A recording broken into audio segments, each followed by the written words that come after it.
महापुरुषों ने कहा, भक्ति करत कन्या भली, साकट भला न पूत, अच्छेरी के गलगल थना जामे दूध न मूत। भक्ति करत कन्या भली, आपके घर में पुत्री है, वह सत्संग करती है, ध्यान करती है, ईश्वर की आराधना करती है, कहा वो अच्छी है, लेकिन साकट भला न पूत। अगर पुत्र आपके घर में जन्म लिया है, मांस मछली दारू शराब अंडा गंडा खाता है, जुआ खेलता है, तो कहते हैं अरे ये पुत्र अच्छा नहीं है। छेरी के गलगल थना, छेरी कहते हैं बकरी को। अब बकरी के गले में मांस का पिंड लटका रहता है, देखे होंगे है ना, विशेष करके राजस्थान में होता है ना, लुरलुरी के तरह है ना, लटका रहता है। कहा उसको अगर निचोड़ेंगे दूध मिलेगा? तो वो मांस का पिंड क्या है? वो बकरी के लिए भार स्वरूप है। उसी प्रकार आपके घर में पुत्र है, अगर वह सत्संग ध्यान ईश्वर की भक्ति नहीं करते हैं, तो वह भी आपका पुत्र क्या है? पृथ्वी का भार है। शास्त्र में दिया है, एसाम न विद्या नो तपो नो दानम, ज्ञानम न शीलम न गुणो नो धर्म, ते मर्ते लोके भूहार भूता मनुष्य रूपेण मृगाश्चरण। एसाम न विद्या, मनुष्य शरीर तो मिल गया, सुंदर शरीर भी मिल गया, लेकिन आपके पास न भौतिक विद्या है और न तो आध्यात्मिक विद्या है। एसाम न विद्या अतपोनो दानम, आप न तपस्या ही कर रहे हैं और न दान कर रहे हैं। एसाम न विद्या न तपो न दानम, ज्ञानम न शीलम, किसी प्रकार के आपके पास ज्ञान नहीं है, शीलता नहीं है, विनम्रता नहीं है। एसाम न विद्या न तपो न दानम, ज्ञानम न शीलम न गुणो न धर्म, तिमर्त लोके विहार भूता मनुष्य रूपेण मृगाश्चरन्ति। कहते हैं मनुष्य होते हुआ मृगा है। मृगा मतलब पशु। रामचंद्र के भजन बिनु जो चह पद निर्वाण, ज्ञानवंत अपि सो नर पशु बिनु पूछे विषाण। कहते हैं भगवान के भजन किए वगैरह जो निर्वाण पद को प्राप्त करना चाहते हैं, मोक्ष को प्राप्त करना चाहते हैं, तो कहते हैं तुलसीदास जी महाराज वह मनुष्य होते हुए पशु है। कैसा पशु?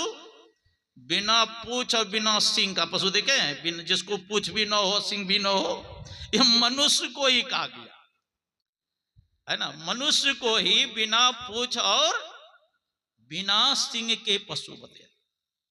आहार निद्रा भय मैथुनंच, सामान में तत्पस्वीर नारायणम, ज्ञानम नारायणम अधिकम विशेषो ज्ञाने हीना पश्विसन। आहार मतलब भोजन करना, निद्रा मतलब सो जाना, भय मतलब डर लगना, मैथुन संतान उत्पन्न करना।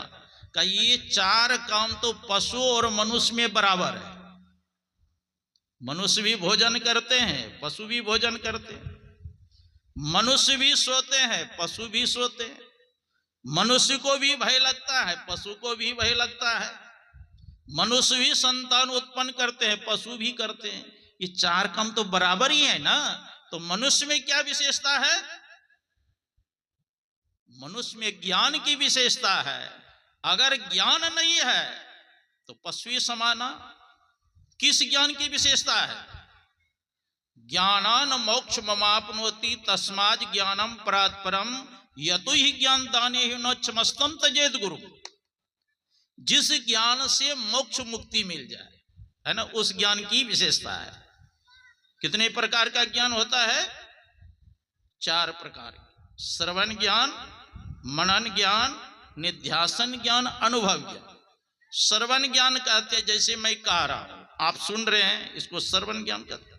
महाराज जी ने क्या कहा उस पर आपने विचार किया, इसको कहते हैं मनन ज्ञान। हाँ महाराज जी ठीक ही कहा है कि मानस जप, मानस ध्यान, दृष्टि साधन न धन संधान करने से ही जीव का परम कल्याण होगा। और आपने महाराज जी से दीक्षा ले लिया, भजन वेद ले लिए, मानस जप मानस ज्ञान दृष्टि न धन संधान करने लग गए। जो करने लग गए इसी का नाम है निध्यासन। उसको क्या कहते हैं? निध्यासन ज्ञान। और साधन करते करते जब अंतिम ज्ञान होगा उसी को अनुभव ज्ञान कहते हैं, पूर्ति को प्रत्यक्ष ज्ञान कहते हैं, उसी को अपरोक्ष ज्ञान कहते हैं। मैं गया था सुकरता, उत्तर प्रदेश में पड़ता है, जहां परीक्षित जी को भागवत कथा सुनाए थे सुखदेव मुनि, है ना। ये कल्याण देव जी महाराज थे, 129 साल पर उन्होंने शरीर का परित्याग किया था, है ना। तो वहां मैं गया तो एक पंडित जी हमसे कह रहे थे, महाराज जी मेरे पास लगभग 1 लाख का ग्रंथ होगा। कितना? 1 लाख का ग्रंथ है, लेकिन हमको तो अनुभव ज्ञान नहीं हुआ महाराज। मैंने कहा सिर्फ पुस्तक रखने से अनुभव ज्ञान होगा? उसमें जो लिखा है श्रवण ज्ञान, मनन ज्ञान, निध्यासन ज्ञान करेंगे तब ना अनुभव ज्ञान होगा। पढ़े 6 शास्त्रों 18 पुराण पढ़े, वेद उपवेद आदि अंत को छाना है, गीता रामायण श्रुति स्मृति सांख्य योग न्याय आदि दर्शन भी जाना है। जाना है बनाना छंद सोरठा चौपाई को, इतना जो जाना है सब खाक दूर छाना है। और जाना है सुई जिन आत्म पिछाना है। जिनको आत्मा का ज्ञान हो गया उसी को परमात्मा का ज्ञान होगा। जिसको आत्मा का ज्ञान नहीं है उसको परमात्मा का ज्ञान नहीं हो सकता। इबादत है किसी नासाद को फिर साध कर देना, इबादत है किसी बर्बाद को आबाद कर देना। यही सीखा है हमने मुर्शद के कदम छूकर, खुदा से हो अगर मिलना पता खुद का लगा लेना। जब तक अपना पता नहीं चलेगा तब तक खुदा परमात्मा का पता नहीं चलेगा। अपना पता लगाना चाहिए कि मैं कौन हूं। कस्तम को हम कुतः आता है, को में जननी को में ताता। कस्तम तुम कौन हो? तुम शरीर नहीं हो, शरीर में रहने वाले शरीरी चेतन आत्मा हो। कस्तम कुतः आता, कहां से आए हैं? हम लोगों का घर कहाँ है? कहेंगे महाराज हमारा तो कुसापुर में घर है। अरे कुसापुर में तो आपका शरीर का घर है, आपका घर कहाँ है? दिमाग चकरा रहा है? आपका शरीर का घर है कुसापुर, लेकिन आपका घर कहाँ है? आए थे सैर करने हे मुसाफिर तू यहां था, सैर करके लौट जाना युक्त तुझको फिर वहां। सैर करना भूल कर निज घर बसा के टिक गया, याद कर अपने देश की परदेश में क्यों रुक गया। ये परदेश है, अपना घर नहीं है। अपना घर कहाँ है?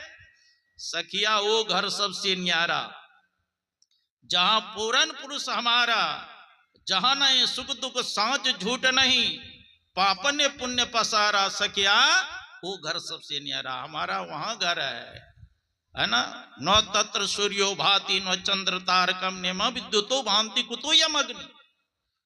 जहां पर सूर्य प्रकाश नहीं होता है, जहां चंद्रमा प्रकाशित नहीं करते हैं, जहां तारे नहीं चमचमाते हैं, न बिजली है और न अग्नि ही वहां है, वहां हमारा धाम है।